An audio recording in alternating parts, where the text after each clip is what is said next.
an Unspoiled Network podcast. This is Spoil Me, covering Wizard's Holiday, chapters 12 and 13, Areas to Avoid, and Flashpoints. In these chapters, so breaking the news to Quelt, I mean, how would you feel if somebody told you, hey, it's really cool that you have a utopia and everything, but have you ever thought about ruining that? Just on purpose? I get it.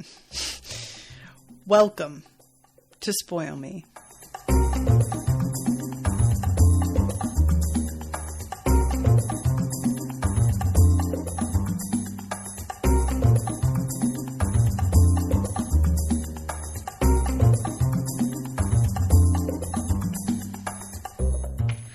Welcome to the show, everyone. I am Natasha. Thank you very much to Yama for commissioning this episode. Yama is here in the chat. Hi. So yeah, this section, I was saying in the last episode, guys, how can you know that it's time for your world to like evolve and move on? Who can tell that? And how do you trust their word on it? And if you just choose to not evolve and advance, it doesn't sound like it's a terrible thing to just continue living a life and having a world that is just and fair and kind. And it's interesting to me the way that this has to be set up for it to work, this story. You have to have a beautiful, like, utopia in order to signify that they have succeeded at this part of existence, right? So it makes it really hard as a reader to root for them to like ruin that on purpose. And yet I tend to believe what Drea and the Lone One are saying. I just don't really have any evidence for it. And that's what it all comes down to, is whether or not you trust the Lone One or not. And Quelt, understandably, she's having some reservations. She gets a little bit cruel about it, though. And I know that she doesn't intend it to be that way, but it's tough to read. So we've got Nita and Kit talking about the fact that they have to tell her and how they're going to break the news. He goes off to find Paunch. She's like 10 miles away. And this comes up later because Paunch doesn't show up to the rendezvous with the Lone One. And I have to think something about that is going to be key to them being able to get out of the fucking underworld, which is where they wind up. But we'll get there in a second. So Nita has a moment right before Quelt walks up while Kit is going to get Paunch. This was working so well until I started to feel that something was wrong. Have I ruined myself somehow? Am I always going to go looking for what's wrong forever? So that even when things are perfectly all right, I can't let them just be the way they are?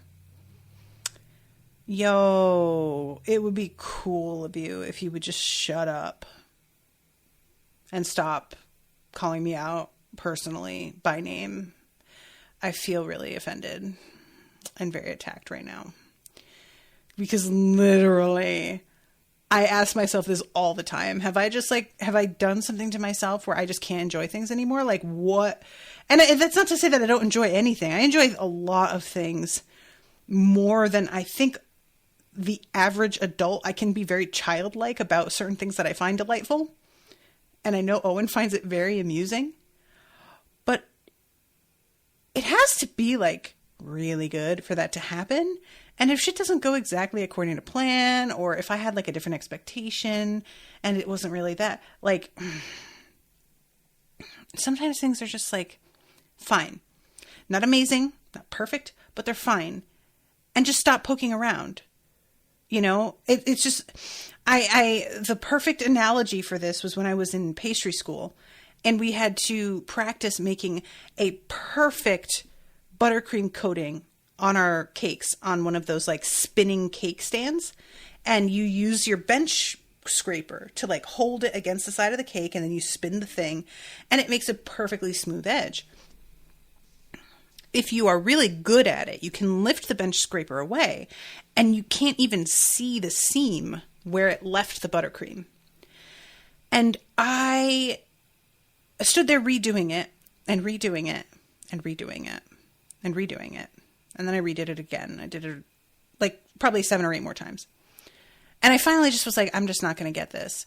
And the woman behind me started laughing, and I turned around. I was like, what? And she's like, you're not going to get this? I just saw you do it perfectly 6 times. And you just like undid it. And I was like, that wasn't perfect. You could see. And she was like, no, it was. It really was. You need to stop. You're giving me anxiety. And I was just like, okay. But yeah, it's the sort of like, I just really felt this in my soul. We could have spent a lovely couple of weeks here and left these happy people living their happy lives. And all right, so there's something else going on at the bottom of it all. So what? Is it my business to go out of my way to make the Alalids unhappy just so that they'll possibly evolve into something better? Is there... This is exactly what Quelt says. And this is the problem.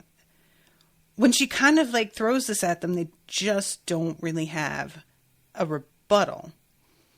You know, it's like, it's not about an argument. It's about like a gut instinct more than anything, I feel like. And that's a hell of a risk to take on an instinct, you know? And as we find out later, the terms of it has to be unanimous, it turns out aren't as meaningful as we thought, because Quelt is the one descendant, so it's just her. Which Nita has a lot of empathy for. Like, she has a thought about what if she was told that the entire future of her whole world rested on the decision she made. And she's just like, oh my God, a nightmare, a literal nightmare.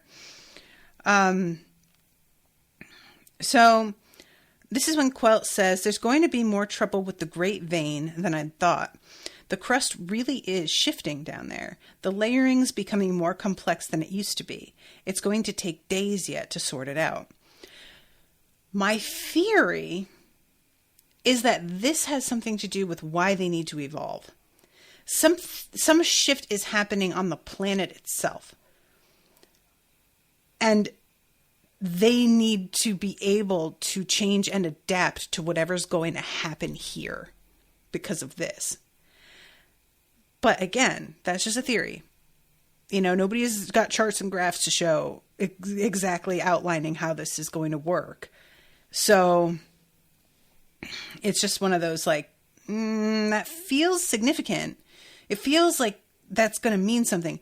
But genuinely, I don't even know what that would look like. Like, what would have to happen that would force an evolution? And how catastrophic would it be? And if the layering is growing more complex, is this evidence of entropy? Is this due to the fact that the kernel is like so far down under the surface? Is the central area where they go and visit Druya? Is that his right name? Is he like right under where this like vein is? Because I feel like there has to be some kind of connection between where the kernel to the world is, where he has set up shop, and the one thing that Quelt consistently needs to deal with over and over again, which is the Great Vein. I feel like that has to be connected, but I don't get how. I don't know how this works. So she says, there seems to be something wrong with the display. This is Quelt. It seems to have stopped functioning, and I have no idea why or what to do about it. It's puzzling. The wizardry laid into that was always very resilient. Variak told me that Druva himself put it in place. It is Druva. Okay, good. So Nita says, I think I know how it happened. And she starts to explain. And then, this is this moment. Kit and Paunch were down in there, and it stopped working while Kit was viewing something to do with Druva, Nita said. There, that's the truth. At that, Quelt turned a very strange look on Nita. Anywhere else, she thought. In anyone else, it would look like suspicion, Nita thought. Something to do with Druva, Quelt said. What about him? So Kit turns up. And everything is very tense and uneasy here. It's awful. I hated this. Kit tells her, I can't let Paunch take the blame, because he tries to be like, I did it. I ruined the display. Don't get mad at Kit.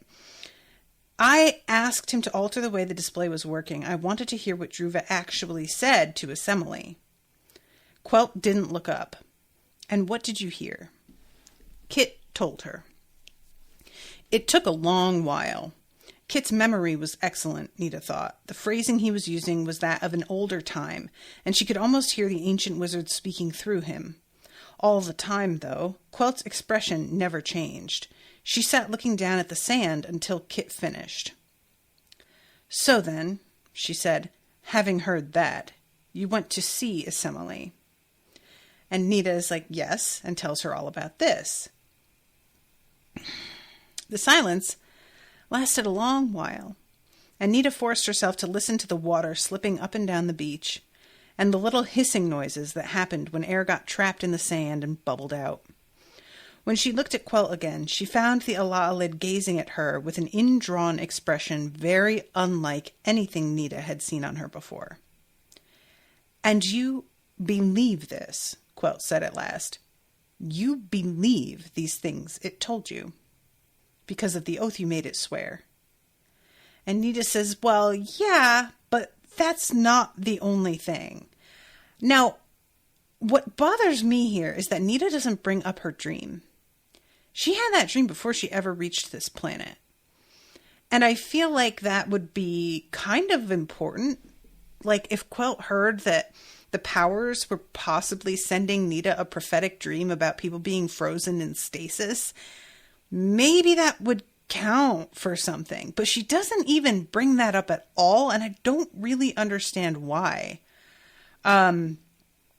She said, there was something missing about this world. I went looking for your world's kernel, and it's not here. It's been separated from your world, and it shouldn't be. Or it wouldn't be in your own world. Is that it? That you think my world should be more like yours? Nita gulped. Not at all, she said, but your world's kernel... Enough of that for a moment, Quelt said. I must come back to this. You believe what the Lone One told you. And finally, I want to say this without being rude, she said.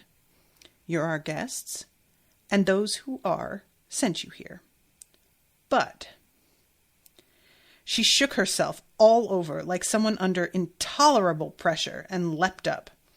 What makes you so sure you're right? How dare you think you can interfere with something like this with our choice? What gives you the right to tell me that my people should repeal it? Just throw away everything we have here and start over? What makes you think you know better than we do about how we should be growing as a species, what we should be doing with ourselves? Quelt, it might just be that we have more experience with this kind of thing, with the Lone One, than you do. I think perhaps you do. I asked the wind to tell me about your world. I had to, because every time I asked you, you'd always stop and say it was going to take a long time to explain. Well, it did. It seemed like it took forever for the wind to tell me everything I wanted to know. And there was always more. I thought it would never stop. I didn't know what war was until it told me about one. I'd never heard of murder or plague or 100 other awful things. I wasn't going to say anything. I thought Those who are wouldn't send us wizards who would hurt us, who were dangerous. It's not their fault their world is so horrible. But now I have to ask, what's the matter with you people? What happened in your choice that you got it so wrong that you kill each other all the time? We're not sure, Nita said. We spend a lot of time wondering about that ourselves. Is that true? Kit looked at her in shock. Why would we lie? Because when you're not using the speech, you can?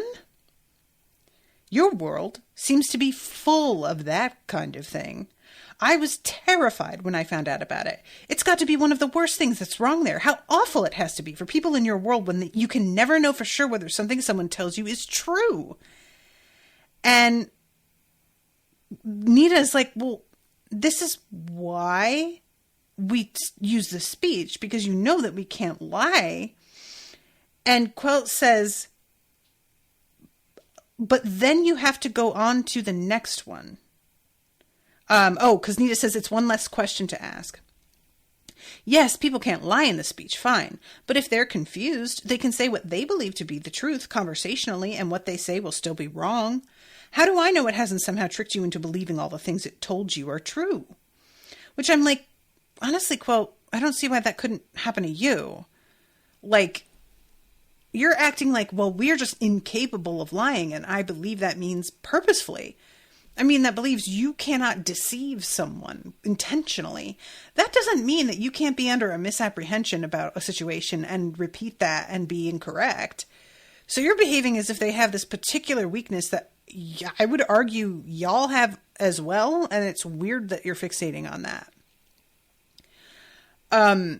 Or worse yet, how do I know you're not working for that one? Kit went ashen. Wizards can't, he said. Not willingly. Not here, no. But in other worlds, they can be overshadowed. And what about it in your world? What are things really like there? The Lone One practically runs that place, it seems. I never knew it could do things like that to a world. And here it sits on our planet, and we made it welcome here. Well, at least this excursus has done something good for me. It taught me what a monster Assembly can be once people start really believing in her. But for my own part, I'm my people's only wizard. We beat her once, we're not giving her another chance. Just on a stranger's say-so. Repeal our choice? Why ever would we do that? Just because the Lone One says we might possibly turn into something better? It's madness. And you're mad or deluded to believe it, no matter what wizardry you worked on it. The Lone One tried to sell us our own destruction once, and we warded it off. Now it sends you to try and get us to throw away what we have and buy our destruction from a different source instead? I think perhaps you should both stay away from me for a while. I don't know what to think, and looking at you makes me more uncertain every moment. I thought you were good. And she just leaves. Ouch. That was brutal. And like I said, the frustrating thing is that I see her point.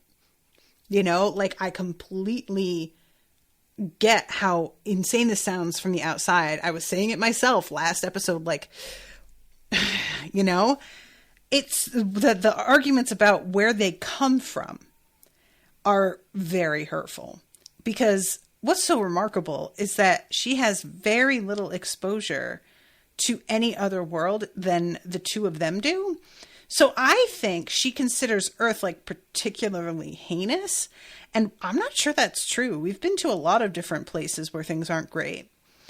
And I wonder how she'd feel if she were able to see more of things and realize what a weird situation is on Ala'alu right now.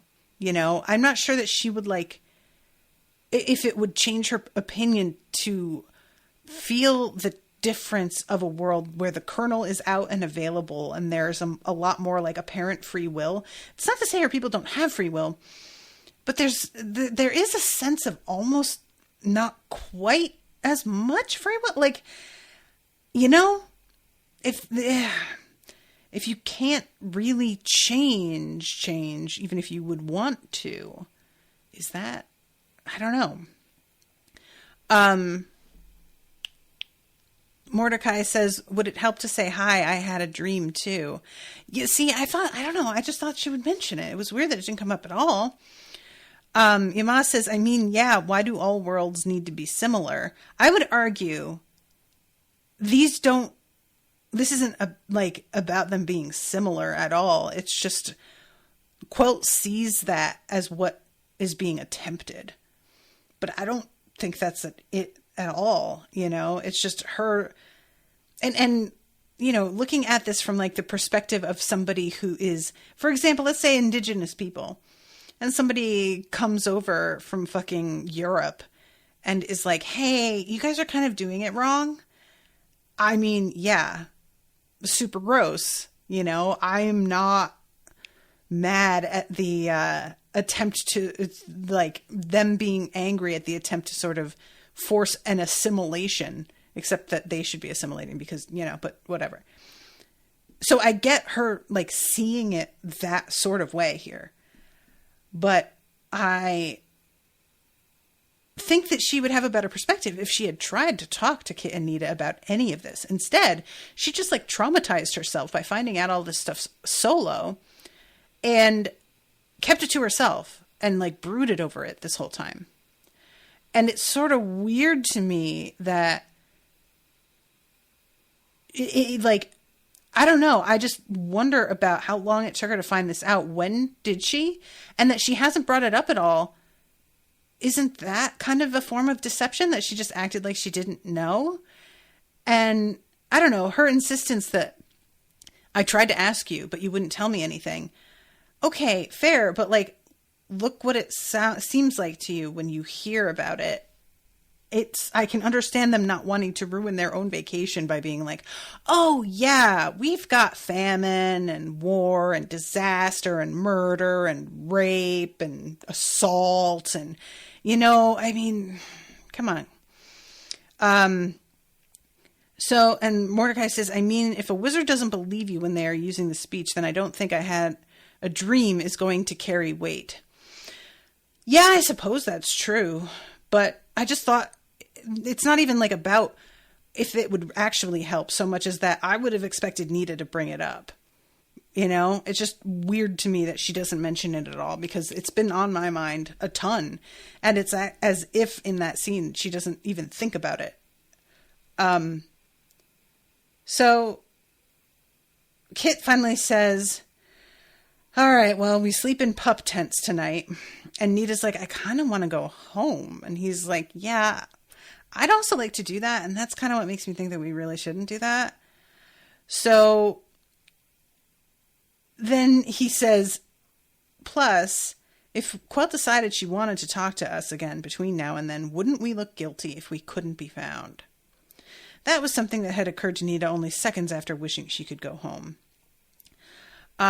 So they get up, they get their tents, and they head out. And there's just this moment where behind them, Paunch came trotting along, the leash around his neck, holding the loose end of it in his mouth, and with a thoughtful look in his eyes. Paunch, what are you up to? Paunch is planning something. At about 2:45 in the morning, Dairine stood at the garage end of the driveway, once more gazing up at the moon and waiting for the rest of the group to join her. So her dad comes out. And basically she's like, hey, remember that time where Nita may or may not have made it back from the ocean because there was a shark and she was supposed to sacrifice herself and that whole thing? Low key, that's what's happening here. And her dad is just like, I can't believe that I was like worried about Nita. And this is all fucking happening right here. This sucks. And he asks her, are you certain you need to be the one to do this? And Dairine's like, Dad, it's my star. Like, what am I going to have these kids that came to stay with us just go handle it and I just sit here? Like, and it seems like they were sent to help. Like this was part of the deal. That this is organized in some way. And And he stops her and says, no. I'm asking, are you sure that what this needs to be done at all to the sun? And she's like, oh, okay, well, yeah, it's been sanctioned at like a super high level, and that wouldn't have happened if they didn't think it was necessary. I don't have to tell you not to do anything stupid, he said. That's the last thing you'll do. Her insides clenched. How can you be so sure? Dairine said. After the dumb thing I did that started all this. Maybe it wasn't so dumb after all, what you did. It brought these particular wizards here just in time to do a job that at least one of them is a specialist in. Prince Unlikely. Dairine nodded and said nothing. Her feelings about Prince Unlikely were far too complex for her to discuss. When did we start calling him Prince Unlikely? Where did that come from? This gets used several times. And I found it very jarring. I felt like she was acting like this has been mentioned before. And I don't remember it being said at all. And maybe I just missed something. It feels like Kamala in the Dark Tower series. Sorry if that's like doesn't mean anything to you because you haven't read Dark Tower. But there's a point in the series where King just decides to pretend that there's been this word in use for the whole series. And it's never been brought up ever. But he tries to act like it's so common and it's all over the place and is kind of like the word John, where it can mean almost anything. And it's not. He's trying to retcon something and it doesn't work. But maybe I just missed something here. Dairine, you might be thoughtless sometimes, but never stupid. If there's anything you've got, it's a brain. And I'd say your heart's in the right shape too. Go do what you have to do and be careful. So they all get up and Dairine has Spot and they go and check out the wizardry. I can't tell you guys, I am sure when you are a wizard that this is much more interesting. But the descriptions of everything they have to do to set up a wizardry are so boring. And it's not like they're boring, like actually boring to read. It just is so tedious sounding. You know, it's interesting to like imagine a spell needing these kinds of things and all of the components being important, like a computer program kind of thing. But it doesn't sound fun to do. It sounds like math, you know, it just, ugh. I'm just going to read this so that you guys can see this. They were checking its terms, making sure that everything added up, that nothing was misspelled or misplaced, and most important, that each of their names was correctly included, and that each name was tied into the wizardry correctly for the role that the wizard would be playing. Rashawn would be watching the timing of the wizardry and directing the others on when each stage should be implemented. Scarrett would be the one to actually flip the switches, speaking the words in the speech that would take them in, help them locate where they needed to be, and manipulate the mass once they got there. Philip would be the main power source for the wizardry, the one whose job it was to get out and push, leaving the others free to do fine adjustments. And as for me, Dairine thought, I go along for the ride. Which was kind of weird. I was like, you're not given an official job? I guess that just means that like wherever she's needed, she'll just step in and help. But I was surprised that she doesn't have a particular role already. And she waved the darkness she was holding in her hand in front of Scarrett's various eyes. You sure you can spare this? It's not like I'm going to have much trouble getting home, even if we blow this one up, he said cheerfully. I'll just go through Grand Central. You'll love it. The food's great there. Just please don't eat the trains. Can you imagine if you ate the trains? And this is a spot that I thought was interesting. She looked at her name. It was no shorter than it had been when she first started, but some of its terms had changed to shapes not strictly human, and a number of the characters were truncated or indicated power levels much reduced. Shapes not strictly human. What's that? What's going on there? So she says basically, like, I'm so weak as a wizard at this point. And she's not really, but like compared to what she was, you guys don't even really need me for this. And Philip is like, this is your star. You're going to need to talk to it. It might not want to discuss anything with us. And as it turns out, that's not how that goes at all. The sun talks, but it's not using the speech, apparently, because she can't understand it. But evidently Rashawn can. And we don't get to hear what it says. We get his half of the conversation. I really want to know why it's not using the speech. Like, what's the deal? That feels like something's wrong with it. Like it's been overshadowed somehow. Like it can't use the speech because there's a restriction on what it can say if it does, you know? So the others arranged themselves around the rim of the wizardry, and then each took one step into it, into the loci prepared for them.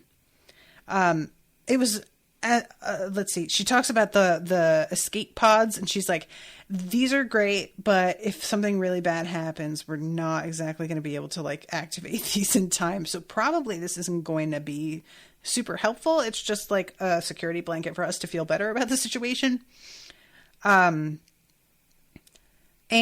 they started to speak its basic propositions in the speech. The fire of it came up around them, blue-green to start with, rapidly tinged with the gold of the star on which they were about to operate. The silence of a listening universe leaned in around them as they spoke the words. And then we start chapter 13, and we're back with Nita and Kit. So she's thinking about how, yeah, I can understand why Quelt feels like we violated her trust. That isn't what we intended to do. But we did pretty much just go and investigate her planet behind her back. Like, you know, and they felt the need to keep her out of it. Which I understand because they are the ones that have experience with the Lone One. But I can see why them being up to shit on their own and then just coming to her with this like proposition already formulated would feel like not something trustworthy if you weren't there to witness them putting the pieces together and seeing the information for yourself. You're just hearing it secondhand, especially considering, as it turns out, she just doesn't trust them.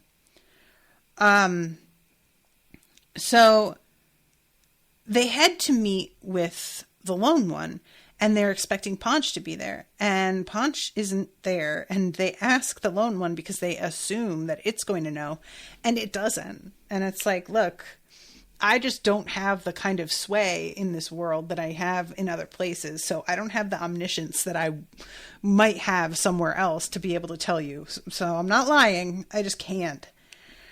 And this is when Kit says, the wording Druva used was our descendants in power. When you were reading the orientation pack, did you look up the Ala'alid word for wizard? It means one who walks in power. It's easy for a decision among wizards to be unanimous, when in a whole world, there's only one.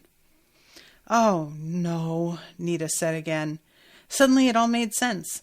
She could just see herself if someone offered her such a piece of information. Know what? Your whole species is in danger of never achieving its potential. But you can do something about it. You, all by yourself. And what happens to all of them hinges entirely and only on you. So they were standing somewhere else in the mist at the bottom of a huge cliff. The cliff was some dark stone towering up into the mist, lost in it. And in the stone of its base was a huge vertical cleft that ran down from the cliff across the ground nearly to their feet. And as soon as she sees this, she's thinking like underworld shit. And she tries to put it out of her head, but it just keeps coming up because of course it would. You're like walking with an agent of death and destruction into a cave and tunnels. Like, yeah. So this is a really long journey. And this is the kind of thing that I have like part of me wants to like talk about the various things they see, and another part of me is like, I don't know if this is important or interesting. What it did remind me of, I don't know if any of y'all have read The Silver Chair, which is one of the books of the Narnia series. But there's a part in Silver Chair where they have to go to this underground world where a prince has been kidnapped and he's being kept prisoner down there. And it's a bunch of like dwarves and gnomes and odd underground creatures that live. And the traveling is described in a really similar way, where it's like all of these weird sort of, I keep wanting to say it's like they're passing a series of dioramas, you know, like there's just all of these little pocket areas that they're walking through of different stalagmites and bodies of water and like things that glow in the dark or sometimes pitch blackness.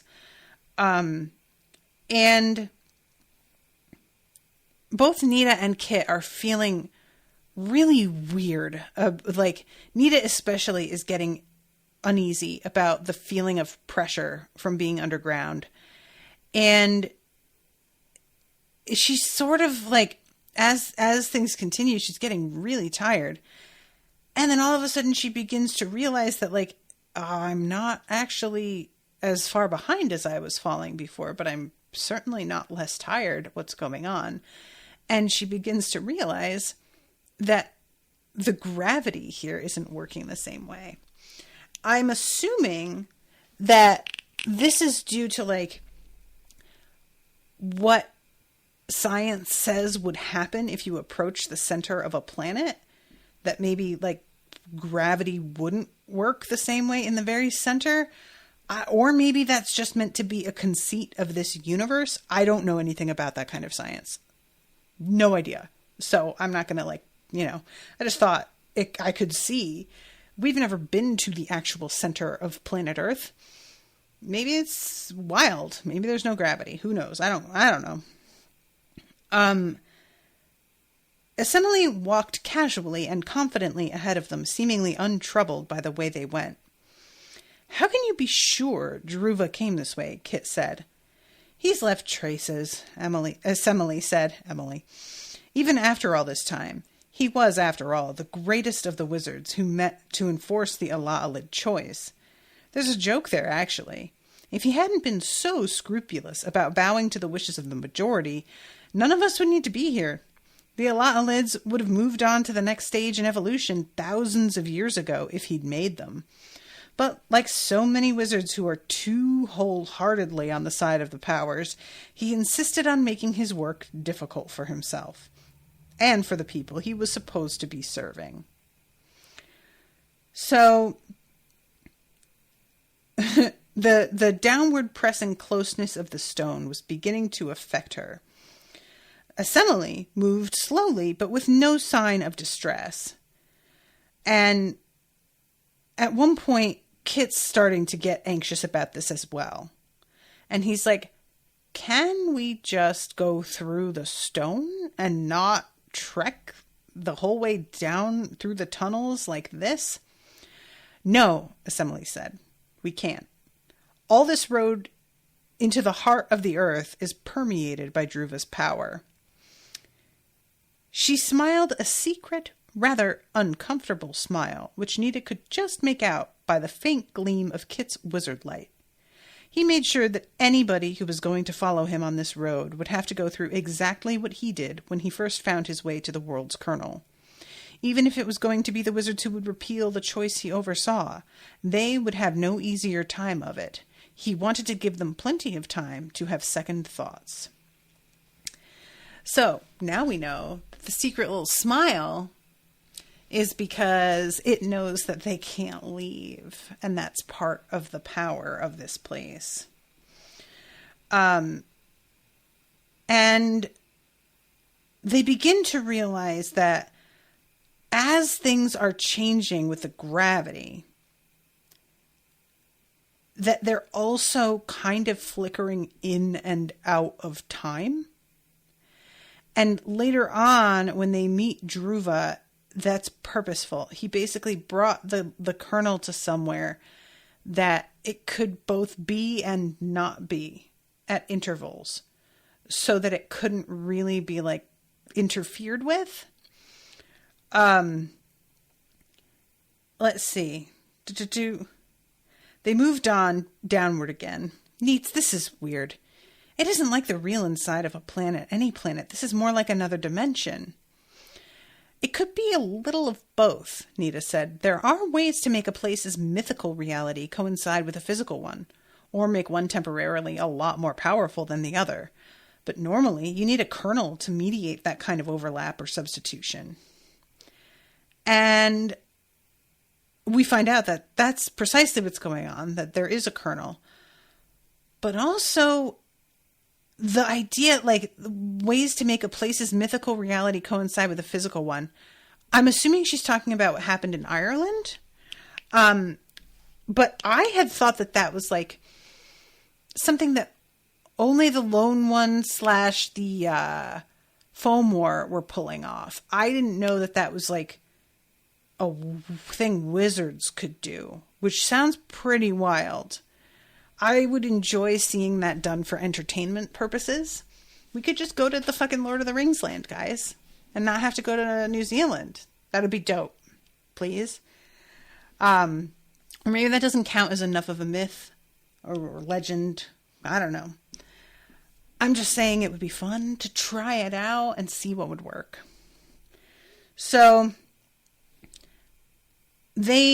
let's see, one after another, they pass through gigantic multicolored arenas, caves of stone festooned with stalactites or growing great crops of stalagmites like petrified forests. There were some caverns in which the stone itself glowed, and there was no need for wizard light at all. They wove their way among pillars and chandeliers of down-hanging, luminous rock, their shadows stretching in 10 different directions or abolished entirely by the glow, but always the way led down and down and further down. It was getting warmer all the time, but this didn't reassure Nita. It wasn't nearly as warm as it should have been underground, and she was now certain they were indeed not entirely in the physical world anymore. As they passed out of one deep cavern and into another, always with Assembly leading the way and Kit following it, Nita's misgivings grew, despite the binding oath she had made. It was very old, the Lone One, and very wise and entirely too clever. But it was hard to know where she might have gone wrong. We're just going to have to rely on the manual for the moment and try to keep our eyes open, Nita thought. So, this continues, and finally there's this odd spot that I genuinely don't know. I tried to picture it, and I feel like she goes through to such pains to describe it exactly, and I still couldn't quite picture it. So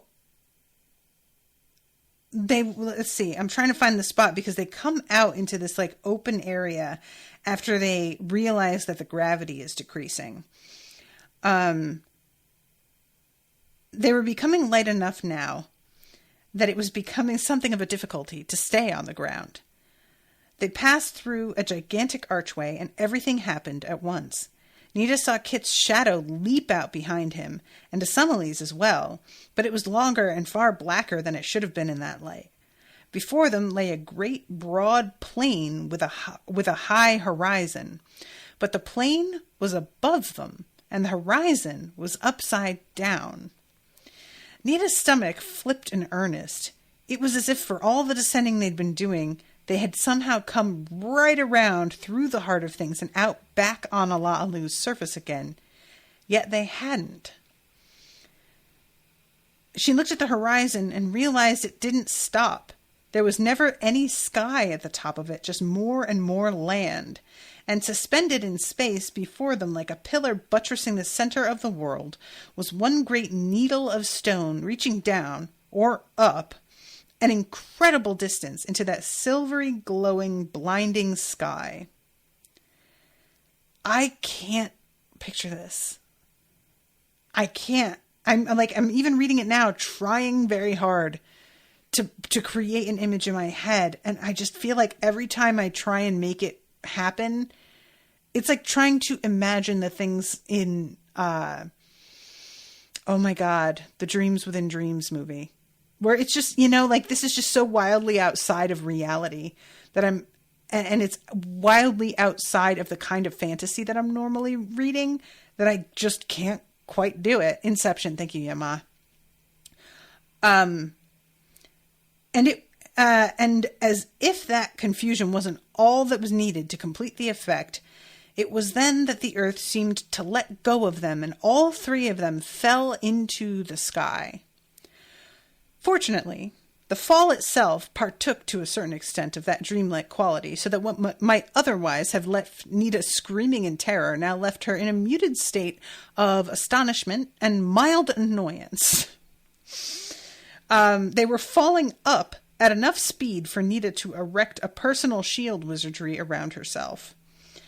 By the time they were within perhaps a mile, they had slowed to a glide, and as they came to the top, or the bottom of it, then she was standing still on the stone, and Kit and Assembly were standing there on it with her. So, the perspective of everything, I just don't, she turns and she sees all of these people. This is obviously like the spirit of everybody who has lived here, and this is where they are all trapped. And they don't seem anxious or upset or there's nothing to indicate here that they're not having a perfectly good time. It says that it's like friendly whispering. They're just chilling, but it's just kind of too much for her to handle. She experienced a case of the shivers, for the people were the dead. And as for the man, and this is, we get the same description of him, which we'd had a couple times. And he was holding Ala'alu's world kernel, the bundle of wizardly software in which was contained the laws, natural, physical, and spiritual, that governed Ala'alu and its home space. And he's like, I thought you'd turn up here eventually, to Assembly. You and I have unfinished business to transact. And then he's like, first, Nita says, when we were finished talking to you, how did we get out of here? No one does that, Dhruva said, until we change the world. And Assembly smiled. And then we just get an ellipses and we switch back to Dairine. And I was just like, really? That's so mean. That's just a really mean thing to do. I am not going to talk much about what happens initially with Dairine's crew, because it's a lot of looking at this cool sun and thinking about how incredibly dangerous this is, and talking about the Takakline, which I can't care about. I want very much to be more invested in this thing with the sun than I am. It's just not quite landing for me. And I think that part of that is I don't really buy this whole thing with Rashawn and him having turned this corner, because I don't really get his motivation for why he acted like such a dick. The whole thing just, you guys know, I said this last episode, it just didn't really work for me. And then Dairine winds up apologizing to him, which I found weird. And at this point, I think we're supposed to be like, oh no, he might be sacrificing himself. No, what is he doing? And I'm just like, fine, go. I just don't, this is the kind of thing that I always have trouble with, because it's a trope where you have somebody who's kind of insufferable, and they manage to sort of redeem themselves, and then they end up sacrificing themselves on behalf of everyone. Now, I don't know that Rashawn's going to actually die, but I'm just saying that this is something that has been done before. And the thing is that you're made to care normally with this trope, because you kind of understood where the person was coming from, and their attempts at redemption felt like, okay, they get it, and they are trying to do better, and it feels real.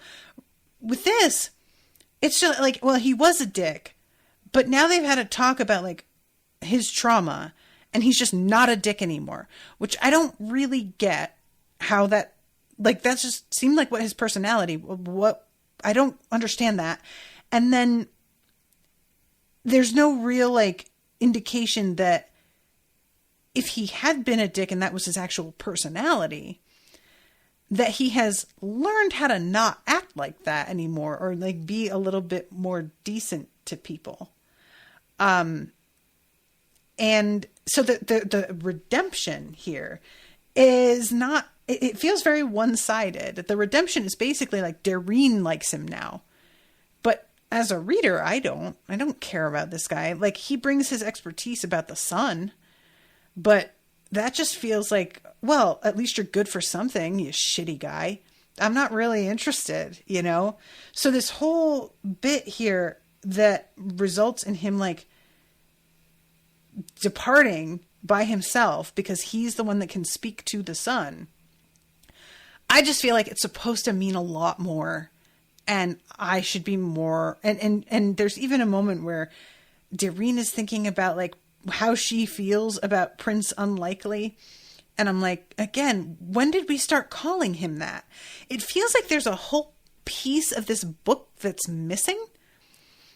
That the Prince Unlikely thing, I just don't really understand where that came from. And combined with the fact that his alleged redemption doesn't feel like it to me, I'm like, did they cut something? Did the editors just be like, we don't like this? What happened? I just feel like I missed something here. Anyway, but it doesn't matter.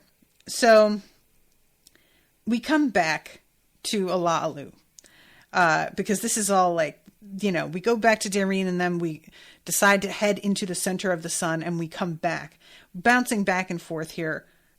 I think in an attempt to, like, up the stakes and the feeling of urgency, but I really only care about Ala'alu right now. So, and that's because I'm not worried about the Earth. I don't think this author is just going to, like, let half the Earth burn up. And I do think something bad could happen to Ala'alu, because why would we care? You know, it wouldn't have an effect on planet Earth. So that's feels like a genuine danger. So let's see. You did a good job hiding your colonel, Nita said. It seemed necessary, Dhruva said. Under the circumstances, it seemed wise to keep it in an ambivalent state, not quite in the real world in time, and not all the way into the deeper world out of time, but oscillating 1,000,000 times every moment so that its location was always more a possibility than a definite thing.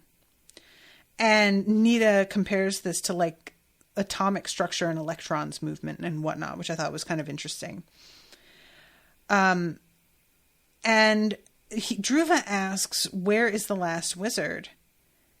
And Assembly's like, she's not coming. And Dhruva's genuinely shook.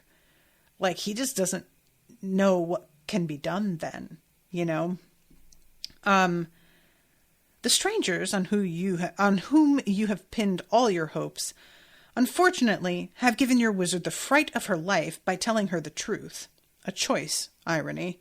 She's seen what the telling showed her of their world and wants nothing to do with it or them. Or, by extension, you, Dhruva. She even made herself unavailable enough to them this morning that they couldn't be warned in time about what they were so eager to do. I'm starting to wonder, can Assembly influence what Quelt sees when she asks for information about their world? Can the lone one just be like, I'm going to show her all the shit, all the bad stuff to really, like, shake her up? I don't think so, but I feel like that's something that it would do. And then it turns to Nita and says, this is the Whispering's core, the place into which the souls of the Ala'alid die when they die into the world. Here, by virtue of the choice the Ala'alids made, everything is preserved forever as it was when it arrived. Think of it as a sketchy little version of Time Heart. You should have asked fewer questions about how soon you could get where you were going, and more about whether you could get out afterward. But most to the point, You forgot the line in the binding oath about not allowing you to err by inaction. So, I just want to make sure I have this right. She got the binding oath wrong. Right? That's what it's saying. And not allowing you to err by inaction, basically, if she had included that, it would have had to tell her, if I bring you down, there's no way you can come back up again. But because she forgot to add that line, it was able to just hope she wouldn't ask. And then she didn't, and it worked out for it. That sucks. Nita felt all the blood run straight down out of her face, leaving her staggered and shivering. She and Kit looked over at Dhruva. What it says is true. I have no power to change it, and the one who has that power has not come with you as I had hoped she would. Indeed, that was my only hope. But the future has not turned out the way I thought it would. It seems my people must remain as they are, and here we must all stay, until the day after forever. The lone one's laughter began to echo in that bright place, filling it and drowning out all the other sound, even the sound of the whispering. Yikes. That sucks. Punch has to be at the bottom of how they get out of this, but I don't know how that works. I genuinely, because is Punch not being human part of the, loophole, or, I don't know. I really don't know. So, we go back to Dairine, and we get a lot of the, intensity of the speeds, and the fact that, the temperatures and everything just are numbers so high, they're pretty much meaningless. But things are a lot stormier than they expected. It's practically impossible for them to place the wizardry anywhere because it's just so turbulent. It's out of control. Philip was pouring power into the wizardry at a prodigious rate, but even so, the wizardry itself was suffering under these atrocious conditions. It wouldn't hold forever, and it was being buffeted around like a ping-pong ball in the terribly, constantly shifting pressure.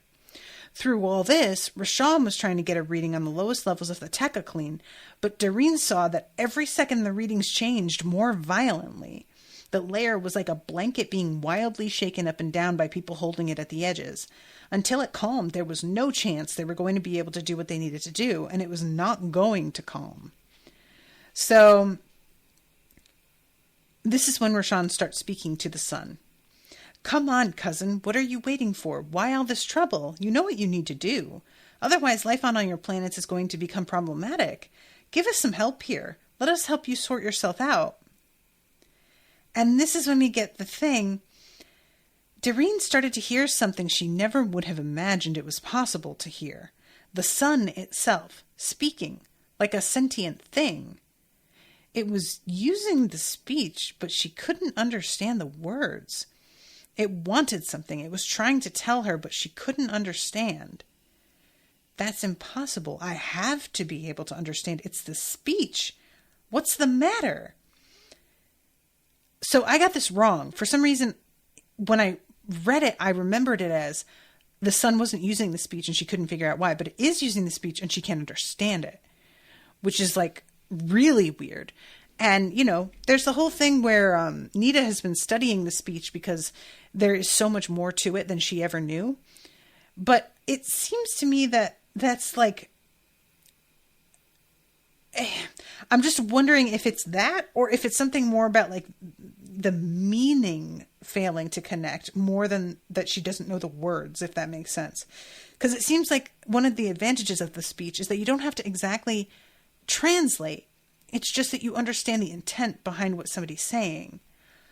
There's something wrong here, she heard Scarrett saying in her mind. Something's interfering with the magnetic flow at this level. A darkness. Sunspots? No, something else, but dark. Under them, the Tacoclane heaved even more violently. Let's see. She shouts at Rashawn, "How are you going to get the world gate down?" There was a long silence from Rashawn. "There are ways," he said conversationally. Something about the tone of that brought Dairine's head up. "Rashawn? You know what I am," he said to the sun, ignoring her. A blast of reply. "Yes," he said, "a guarantor." Another blast. Dairine was torn between envy and unease. He could understand it, and she couldn't. It wasn't fair. "Scarret, detach the world gate for me." "What?" Dairine shouted. "What are you thinking of? Let me help you." "You need to stay here and let me do this." "But if I can just..." "You can't." He looked at her with that infuriating, amused expression. "But then that's what the guarantor means. If the world can't pay the price, if the people around you can't pay the price, you do." "No. You don't even like my little planet. You said so." "No," Rashawn said, "which is possibly the best of all possible reasons to do this." And he stepped out of the wizardry and vanished in the fire. Word? If he steps out of the wizardry, is he in his, like, little bubble? The protective bubble? Or is he just, like, he's not, like, exposed to the sun's heat, right? Because if he had, then he wouldn't vanish in the fire. He would burn to a crisp. Although, I say that with the, like, understanding of what burning looks like on Earth. I'm not sure if you just are suddenly thrown into the atmosphere of the sun that you wouldn't just vanish, because I don't know how. Maybe you do just get vaporized at that kind of heat. I don't know. I have a suspicion that he's going to be okay. But if he's not, well, I'm not going to be that mad about it. So, I don't know, man. I guess that's where I'm at with that. Let's see. Mordecai says she didn't have to tell them anything voluntarily. Oh, about the lone one. I can't even fake speculate here. It's terrible. For those who don't understand, Mordecai is very spoiled and so does not want to sort of infect our minds. But yeah, I understand that. You know, I have that when I'm the spoiled co-host and I have to be like, well, when I first read this, here's what I thought, you know. But it's not always easy to keep myself from saying shit. All right, I'm going to wrap up. But thank you guys very much for hanging out with me and joining me. Thank you again to Yama for commissioning this. And Yama says, "Oh, that terrible few. I thought the end was terrible." Oh, I don't know what are you referencing, Yama? I hope, because I know that Yama had read ahead for the previous book, and Yama was not impressed with the ending of that book because it was the original one that she read. The end was terrible. So did you read ahead, Yama? Or are you... Oh, she said that, she said, okay, I'm sorry, guys. Yama is saying that she thought when Patricia said, "I can't even fake speculate, it's terrible," that Patricia was saying the ending is terrible. But she's meaning it's terrible that she can't speculate. Got it. All right, I got confused by what you meant, Yama. We're all over the place. It doesn't matter. Okay, I'm going to wrap up. Thank you guys again. And I will be seeing you soon with a new episode. Until then, toodaloo, motherfuckers.